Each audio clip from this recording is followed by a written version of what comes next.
أعوذ بالله من الشيطان الرجيم بسم الله الرحمن الرحيم الحمد لله رب العالمين وصلى الله على محمد وآله الطاهرين ولعنة الله على أعدائهم أجمعين۔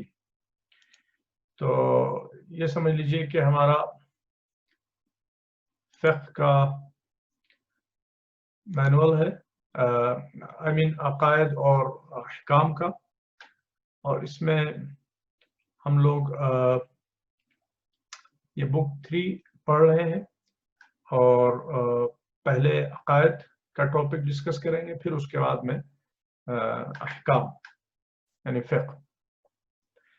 تو جو ہم لوگ اب تک پڑھ چکے ہیں وہ یہ لیسنس ہیں: the tree of Islam, learning aid, hand gestures, اور ریڈنگ سیکشن میں دا ٹری آف اسلام کے حوالے سے بات دیتی ہیں، فروع دین، اور پھر اس کے بعد میں کلوزر لک ایٹ دی اصول الدین۔ پھر یہاں پہ ہم لوگ لاسٹ ویک جو ہم نے کور کیا تھا وہ یہ تھا سبمیشن ٹو اللہ، اور اس چیپٹر کو ہم نے پورا کیا تھا، اور آج ہمارا جو ٹاپک ہے وہ ہے ریڈنگ اسماء الحسنہ۔ سبمیشن ٹو اللہ کے لیے جو عربک ٹرم ہے وہ ہے تسلیم۔ اس کے ڈیفرنٹ ورڈز ہیں، تسلیم بھی ہو سکتا ہے یعنی اپنے آپ کو سرنڈر کر دینا۔ خود حقیقت میں اسلام اس کی میننگ بھی ہے acquiring peace through submitting ourselves to the will of Allah. This is the definition of Islam. تو اسلام کا مطلب ہی ہے اپنے آپ کو اللہ رب العزت کے حوالے کرنا، سبمٹ کرنا۔ اور ایک دوسرا لفظ بھی استعمال ہوتا ہے جس کو تفویض کہا جاتا ہے، اپنے آپ کو سونپ دینا، اپنے آپ کو سپرد کر دینا۔ اور وہ مشہور آیت بھی قرآن کی ہے، وہ افوض النفس۔ آپ ریپیٹ کریں گے؟ سوری ایکسکیوز می، آپ ریپیٹ کریں گے کیا کون سا ورڈ استعمال ہوتا ہے؟ دیکھیں، ایک ہے تسلیم، جی، دوسرا کیا ہے؟ رضا بقضائہ و تسلیما لامرہ۔ رضا بقضائہ، ہم اللہ کی قضاء پر راضی ہیں، و تسلیما لامرہ، اور اس کے افیئرز کے سامنے ہم سرنڈرڈ ہیں۔ ایک لفظ ہوا تسلیم، اور دوسرا لفظ خود اسلام۔ اسلام کا مطلب بھی ہوتا ہے اپنے آپ کو سرنڈر کرنا، اور جو اس کی بیٹر ڈیفینیشن ہے وہ یہ ہے acquiring peace through submitting ourselves to the will of Allah۔ چنانچہ مولا علی نے جب اسلام کو ڈیفائن کیا تو آپ نے یہی لفظ استعمال کیا، الاسلام هو التسلیم۔ اسلام تسلیم ہے، یعنی اسلام کا مطلب ہے اپنے آپ کو سرنڈر کر دینا۔ اور تیسرا لفظ جو آپ لکھ سکتی ہیں وہ ہے تفویض، افوض امری الی اللہ۔ یہ قرآن میں آیت بھی ہے، اور جو نماز صبح کی تعقیب ہے جو بہت خوبصورت ہے، اور وہ سب کو ضرور پڑھنا چاہیے اپنے پروٹیکشن کے لیے، سیفٹی کے لیے، لوگوں کی کانسپریسیز سے بچنے کے لیے، مشکلات سے نجات کے لیے۔ جو نماز صبح کی تعقیب ہے وہ بہت پاورفل ہے۔ اس میں معصومین علیہ السلام نے قرآن مجید کے وہ 4 سینٹنسز رکھے ہیں جو حقیقت میں ٹریجرز ہیں۔ افوض امری الی اللہ، میں اپنے آپ کو افوض یعنی تفویض کرتا ہوں، میں اپنے آپ کو ٹوٹلی اللہ کے سپرد کر دیتا ہوں۔ میں کچھ نہیں ہوں، اللہ رب العزت سب کچھ ہے۔ افوض امری الی اللہ فإن اللہ بصیر بالعباد۔ اللہ اپنے بندوں سے اچھی طرح سے واقف ہے، وہ جانتا ہے کہ کون کتنا کننگ ہے، کون کتنا ایول ہے، اور کس کے شر سے مجھ کو کس طرح سے بچانا ہے۔ یہ ایک جملہ، اور اس کے بعد میں دوسرا جملہ جو اس تعقیب میں ہے، لا الہ الا انت سبحانک انی کنت من الظالمین۔ پروردگار تو ایک ہے، تیرا کوئی شریک نہیں، تو منزہ ہے ہر عیب سے، انی کنت من الظالمین، میں یقیناً اپنے اوپر ظلم کرنے والوں میں سے ہوں۔ اور تیسرا جملہ جو اس میں بہت پاورفل ہے وہ ہے ما شاء اللہ لا قوت الا باللہ۔ جو اللہ چاہتا ہے وہی ہوتا ہے، اور اللہ کے سوا نہ کوئی طاقت ہے اور نہ کسی کے اندر کوئی چارہ و تدبیر ہے. اور چوتھا جملہ جو اس تعقیب میں ہے اور اس کو ایکسیپشنل بناتا ہے وہ ہے حسبنا اللہ و نعم الوکیل. اللہ is sufficient for us and he is the best وکیل, best solicitor, best supporter. تو یہ 4 سینٹنسز ہیں نماز فجر کی تعقیب میں, جس کی وجہ سے نماز فجر کی تعقیب اپنی اسپیشل شان رکھتی ہے.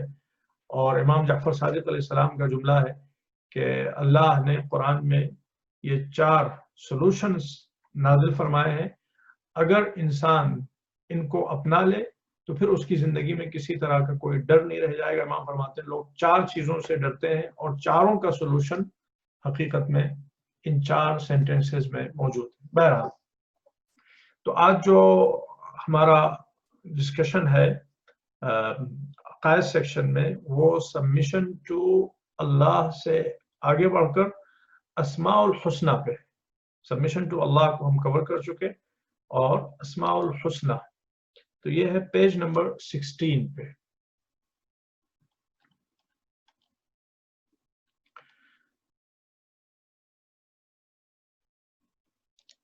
جی یہ پیج نمبر 15 یہاں پہ ہے, لیکن بہرحال وہ یہاں سے شروع ہو رہا ہے اس لیے پیج نمبر تھوڑا سا اس میں پیجنگ میں ایک مسٹیک ہو گئی بس.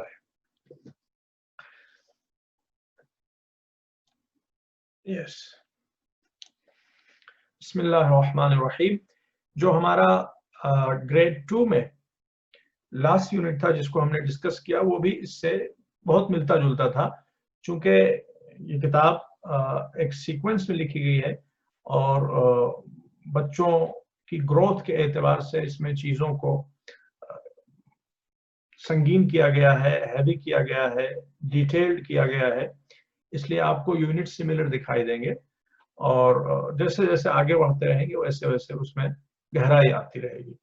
ریڈنگ اسماء الحسنہ, تو اسماء الحسنہ کے سلسلے میں ہم لاسٹ سیشن میں جو گریڈ 2 کا تھا اس میں تفصیل سے قدر تفصیل سے بیان کر چکے ہیں. اسماء مینس نیمز اینڈ حسنہ مینس موسٹ بیوٹیفل. تو اللہ کے موسٹ بیوٹیفل نیمز, اور ہم یہ بھی عرض کر چکے ہیں کہ اللہ کے موسٹ بیوٹیفل نیمز 99 صرف نہیں ہیں بلکہ انکاؤنٹیبل ہیں, کاؤنٹلیس ہیں. یہ اور بات ہے کہ یہ ایک حدیث کے مطابق یہ 99 موسٹ فیمس ہیں. Okay so let's just read quickly اور پھر اس کے بعد میں اسی دوران جہاں پہ ضرورت ہوگی ہم وضاحت بھی دے دیں گے.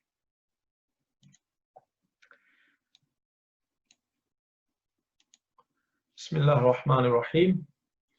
Allah is the ideal name for God.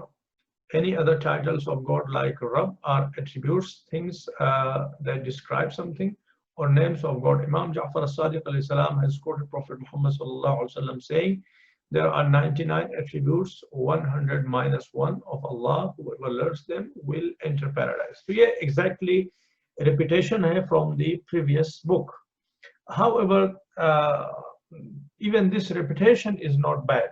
اس لیے کہ ایک سال کے بعد بچے اب اس یونٹ کو پھر سے پڑھ رہے ہیں تو موسٹ لائکلی بہت کچھ ان کے مائنڈ سے سلپ کر گیا ہوگا. اس لیے اگر آپ ایون ریپیٹیشن کر رہے ہیں تو it will help them to better understand اور better retain. Not only do we receive blessings for learning them, knowing and believing in them is also a part of our faith. In the first lesson, we said that one of the usuluddin is Tawheed, meaning that Allah is one. In order to understand this idea, we should know what Allah's attributes are. These attributes are described through His beautiful and perfect names. Allah's attributes are called Al-Asma'ul Husna. اور ہم نے عرض کیا تھا کہ جب آپ attribute کا لفظ استعمال کریں گے تو یہ لفظ کافی ہائی لیول کی انگلش ہے, تو بچوں کو عین ممکن ہے کہ نہیں پتا ہوگا, تو آپ ان کو ایگزامپلس کے ذریعے سے ایکسپلین کریں. وہ ایگزامپلس ہم نے وہاں پہ دی تھی کہ آپ بچوں سے ان کی کوالٹیز پوچھیں اور پھر اس کے بعد میں کہیں کہ دیز آر یور ایٹریبیوٹس. اسی طرح سے اللہ رب العزت اس کی اپنی کوالٹیز ہیں, خصوصیات ہیں, awsaf hain, or they are called attributes of Allah. In a hadith it is said, I am a treasure that wanted to be known. This hadith was also mentioned in grade 2. One of the reasons that Allah created humans was so that we could learn and know about Allah. He has 99 different beautiful and perfect names that describe him in the Quran. Allah says, and to Allah belongs the beautiful and perfect names, so remember him by these names. By learning about Allah's name, Al-Asma'ul Husna, not only we can know Allah better, but we can improve ourselves and try to become like the attributes that are described. We will learn the meanings of all 99 names later, but in this class we'll focus on 3 names. تو اس سے پہلے جو unit تھا ابھی تک تقریباً same تھا, almost same, even wordings are the same, but now it's going to be a little bit different. Not a little bit, totally different, اس لیے کہ وہاں پہ جو اللہ کے ایٹریبیوٹس ڈسکرائب کیے گئے تھے وہ ڈفرینٹ تھے, اور یہاں پہ جو اللہ کے ایٹریبیوٹس ڈسکس کیے جا رہے ہیں وہ ڈفرینٹ ہیں. اللطیف, الحکیم, الرازق, یہ 3 اللہ رب العزت کے ایٹریبیوٹس اور صفات ہیں جن کو اس درس میں ڈسکس کیا جانا ہے. اللطیف کا مطلب ہوتا ہے gentle, very kind. الحکیم, the most wise. Razzaq, the provider of sustenance. تو یہ تینوں میننگ ہے. اب یہ ایک ورک شیٹ ہے تاکہ بچے اس سے پہلے کہ ہم ڈیٹیل بیان کریں, we want to make sure کہ وہ at least اللطیف, الحکیم اور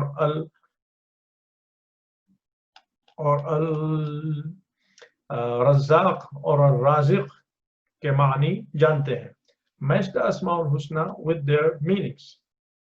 اللطیف, okay, اور الحکیم, الحکیم the most wise. الرب, یہ ہم نے پچھلے درس میں پڑھا تھا لیکن اس کی ڈیٹیلز نہیں کور کی تھی گریڈ 2 میں, انشاءاللہ نیکسٹ سیشن میں اس کو کور کریں گے. البصیر, البصیر بھی اسی لیسن کا حصہ تھا. تو ان کو میچ کرنا ہے کہ کس لفظ کی کیا میننگ ہے. Okay, reading Latif. Latif, the most gentle.